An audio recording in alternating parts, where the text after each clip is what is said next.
Hey guys, welcome back to Do It Live. I have a new video for you guys today. So I think I'm gonna switch lanes and join the bus that everyone's hopping on. I'm here with the Nintendo Switch. Let's unbox it, let's review it, and let's see if it's worth it. So as you guys know, in the past I've done a video trying to see how the Switch would perform based on what information we knew and what we had available to us. I have a link in the eye just above there if you want to take a look at how we thought the Switch might perform and how we thought it might be when it come out. Well, it's out and we have a chance to give it a try. So let's unbox this beauty and let's see what value it has in store for us. So I'm really excited about this thing. We had some trouble tracking it down. Purelator, one of the postage companies here, didn't deliver it to the door and sent it like, I don't know, 20-30 kilometers away. So we had to drive there and pick it up when we had a chance. But now we have it. I know there's other reviews out there, but I'd love to give you guys my 2 cents and see if I can sort of find some value in this thing and make it worth it. Let's open this up and let's see just how good this thing might be. And I'm really excited. One thing I really like from the get-go is there's no tape, there's no like saran wrap or anything. You want to open it up? There you go. There's one little tab there, one more tab, and here we go. Voila! Da da da! There it is. Okay, so as you can see, we have the tablet on the left here, the 6.2-inch screen. Yes, it's 720p, but apparently looks really good. You have your left and right Joy-Cons here. This is the neon version. Does also come in gray. I like the neon version better. That's why we have that here. But that's pretty exciting. Let's take it out. There's a lot of stuff in the box here, and I'm curious to see how much you get for your price. So technically, you're getting a tablet. It's not too thick compared to traditional tablets. It's about the thickness of a phone. It's not too bad. That'll take out there. Here's your right Joy-Con, which is the red one. Whatever. This one doesn't have the IR. This is the left Joy-Con. Which one has the IR? Oh, the red one does have the IR. So as you can see, they're a little bit different. One has the analog on the top left with the buttons right underneath, and the other one has the buttons in the top right and the analog underneath. It's good for when you're, playing by yourself, or if you have it attached in the handheld mode. But if you're trying to use it on each side, it's a little bit off center, so it's a little bit weird. You don't have enough grip on the left side, and then you barely have, you have too much grip on the right side for the buttons. So that's that. Let's see what else is in store for us here. Okay, a bunch of cords, HDMI, great. Hook it up to your TV, that's cool. You have your power cord, which is, amazingly, a Type-C cable. So if you have one of the new Android phones, it does have a Type-C cable. Some laptops use Type-C cables. The new MacBook Pro does. It is a new standard, so I'm happy that Nintendo is conforming to standards instead of using proprietary stuff, because that means that what you use to charge a phone, you can charge your Switch, or you can even switch. Oh, you can even charge this with like a battery bank, but I'll get more into that later. You have your straps. These go on the Joy-Cons to make them better to grip and better access to the buttons that are there. So that's cool there. Oh, this is the Joy-Con grip. So you're supposed to slide the Joy-Cons in here so you can use it more like a controller. Oh wow, this actually does feel kind of nice. We'll try that out in a little bit, so that's pretty cool there. So much stuff in the box here. No wonder they charge $400 for this. So as you know, it's $3.99 Canadian or $2.99 American. It works out to be about the same. But there's a lot of little pieces here. A lot of things they had to manufacture, so I can see why they charged the price that they did. It's $400 for a portable home console, so it's interesting. This is the dock. This is what you would dock your Switch onto when you want to plug into the TV. And it's pretty much just a glorified USB hub, USB Type-C hub, sorry, I should say. And has AC adapter, so you plug in the Type-C into there. There's the USB 3.0 here, HDMI out, and you have two more USBs on the side here, the left side. I think they're 2.0. I don't know if they're 3 or not, but we'll have to see. Okay. And there's very minimal manuals, and you know we like that sort of stuff. So I think that's it for the unboxing for now. I'm going to play around with it, and going to let you know what I think of all of the accessories, what I think of the console in general, and if I think it's worth it for you to buy it. So let me try this out, and I'll get back to you guys in just a little bit.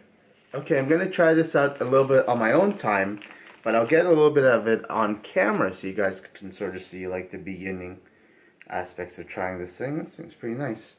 It's kind of nice by itself. It's not that big. 6.2-inch screen, just a bit bigger than a phone. It's really cool. I haven't started it up yet. I guess I can just turn it on. Oh, it's got some battery. Nintendo! Ooh, alright, okay, cool. Alright, so let's play around with this thing. Let's take these Joy-Cons out. Oh, it's actually already telling me, hey buddy, mount them. Alright, whatever you want. You're the boss here. Nintendo Switch, you tell me what to do. Alright, so let's see this noise that everyone's, you know, raving about. Let's hear if it actually goes blick. Is that an emulated sound? Oh, there you go. Oh, you actually have to push it down until you hear it click. Okay, great. Oh, it makes a simulated sound. Great. Are you going to show me an advertisement? So there's a bit of an advertisement when you start up. Okay, great. So you know what? It feels good in the hand. The buttons are a little bit worse than your controller style buttons. That's what it feels like. Sorry, the analog. The D-pad I am not happy with. This is not a D-pad. These are D-buttons. They're directional. It's not a pad. It is buttons. Okay? No matter what anyone tells you, a pad is one full piece. Even if it looks like it's buttons on top, the PS4 is one solid piece. These are buttons. You do not do down, forward, down, back, down, forward, punch, and all that stuff. I'm really curious how Street Fighter 2 is going to feel on this. You're going to have to use the analog. And you know, the travel's not bad, so I guess it should be okay. The buttons feel good. The triggers feel more like buttons than actual triggers, but that's okay. The buttons are good here. And like no, back. Alright, there you go. So I gotta say the buttons feel pretty good on the X, Y, A, and B. That focus in over there. The buttons feel good, the analogs feel good. It feels really light in the hand, like it doesn't feel taxing. So I'm a little bit excited about that, but let me get this started and I'll play around with it a little bit and I'll let you know what I think. Okay, so with a little bit of time with the Switch, I've taken a bit of time to try it out. I played Breath of the Wild on it, which felt really good, and at 720p on the portable mode, it played really well. It was pretty consistent and felt pretty good, and it was nice to be able to move it around the house. Of course, I'm back here, and right now I have it in the controller mode, but it was pretty interesting. I feel like that's the best way to play the Switch right now is in the portable mode, because it goes down to 720p and renders a lot better. The FPS, like I said, is a lot more consistent. When you play it in TV mode, it can drop down to around 20 frames per second in some parts of Breath of the Wild, which is a bit of a concern for me since it's going up to 900p. I'd rather have the smooth frame rate, and to be honest, it looks really crisp on the display itself, on the 720p display. So I feel like this is a handheld first, and then a console second. That's probably the biggest way I want to look at it right now. Maybe until other games come out like Mario Kart, which I'll want a bigger screen to play with. But as it is, I prefer playing in portable mode. I gotta say, this controller is an interesting idea. These are the most important parts of the controller anyway, so it's interesting. In both modes of using the Joy-Con, I don't like the right analog stick. I feel like when you're holding it, you have to do a really weird positioning with your thumb, especially when you're trying to hold the Switch like and brace the weight while doing that. It feels a little weird. I know you have to get used to it, but it's just something someone has to be aware of, as it does not feel as normal as you would think. The ergonomics are a little weird in that sense. But when playing it up here, great. That's where it's at. That's where I love it. So there are a lot of good things going for the Switch. I love the standards that they're using. I love the compatibility with a lot of things that your devices will start using. Like microSD has been the standard for the longest time. Type-C is a new standard, and my new laptop has Type-C. My phone is Type-C. I have battery banks which I can charge the Switch with, which is amazing. So battery life is around like 3.5 hours playing Breath of the Wild. For me, I turn on the brightness, so it is a little bit better like that. But the fact that I can have a battery bank that charges my phone and this tablet, that's great. I feel like that is a selling point in itself. For the 3DS, 3DS XL, I would only be able to charge an outlet because there's a proprietary port. But now it's just a Type-C cord. You can use a USB. It'll charge slower. You'll have to get used to that. Or you'll have to make sure that your battery bank is a fast charger. But at least you have the ability to do that. So while it's off, you can charge it using that battery bank wherever you are, in your car, on your laptop, all that stuff. I feel like it's an amazing feature, and they're not even highlighting it that much. Not a lot of people are highlighting it even. But again, like, there's not a lot of games right now. There's maybe 4 or 5 playable games. The eShop is out there. It is region unlocked, so you can go to the Japan store, and there's some games that actually have English language available. You just have to know how to browse around and know which ones those are. But I'll put a link in the description below to some of the games that you can try out. They're mostly ports from arcade games, but they're great arcade games. Some I would buy myself, and I'm thinking about buying Metal Slug. That's a staple. King of Fighters is one of my favorite fighting games there, 98. And also Shock Trooper was a really sick arcade game that I played in the past, so I'm going to pick that up. So there is some games. You'll be able to use it for now, but for now it's primarily a Zelda machine, which is really not that bad at that. It's like Zelda Skyrim. Yeah, Zelda Skyrim. It's pretty good, but Skyrim's also coming out. So my main concern is the power of this. It is weaker than an Xbox One, but when playing at 720p on the console, that's very doable. As you guys saw in that video, something weaker than this can handle Skyrim just fine, so I'm not worried about that. Another thing is there's not a lot of things besides games that you can do on it at launch. I feel like they really missed the gun here. There's not even a browser to like browse the internet. If this can take place of your tablet, I feel like it adds so much more value, because now you don't need to have a tablet and a Switch.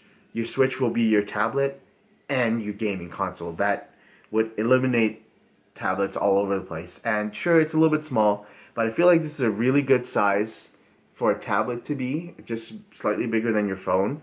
And it would, again, cut out a possible device that you would need, and that makes it even more worth it.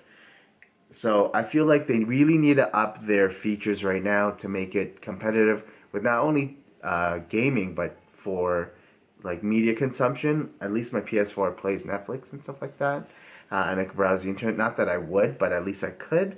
So if this can add some of those features, I feel like you'll get a lot more value out of it. But right now, its core thing is gaming, and there's not a lot of gaming you could do right now except for Breath of the Wild. So do I suggest buying it right now? Maybe not. Maybe hold off unless you really must play Zelda, in which in that case get it. But look at the titles that are coming, because there's not a lot coming so far, and just wait it out. There's going to be more features being added. There's going to be more games coming out, and a better like foresight of what games will be coming out. So you don't have to rush to get it right now, but if you want to get it right now, I can definitely get behind you, and it definitely is an interesting device to have. And I know I most likely will be using it in the future to come. It's really nice to be able to detach yourself from a TV and play console-like games on the go. In the hospital, at appointments, it's great to just whip out and play some Zelda. And even my fiance likes me to be around, but I want to play some games. At least I'll have something like the Switch where I can game right up here while she's watching TV. I'll just be beside her and I can pause at any time. I love that. The sleep feature is pretty good. So there are some use cases. Just make sure it fits into your lifestyle and you can see yourself using it. If you do transit a lot, beautiful, you could just whip it out, play offline. Sorry about that. In between meetings, on your break from work, or even when you're playing a PC game and you're in queue for like a matchmaking, like Counter-Strike or something like that, you can whip this out, play a little bit, and then when you're in match, put it to sleep, keep playing. If you can weave into your lifestyle, it does have some value. I just hope that they add more features to give it even more value and more use cases, as I feel like that's where it's lacking. So I hope you guys enjoyed this video. Don't forget to hit that like button and subscribe, as I'll be doing more videos on tech and value propositions for all of your electronics and all that stuff. I want to make sure you guys get the best bang for your buck, and maybe you have to buy at full price, but at least you have some information when making your purchase. Again, I have a lot more videos coming on the horizon, so don't forget to stay tuned and never stop doing it live.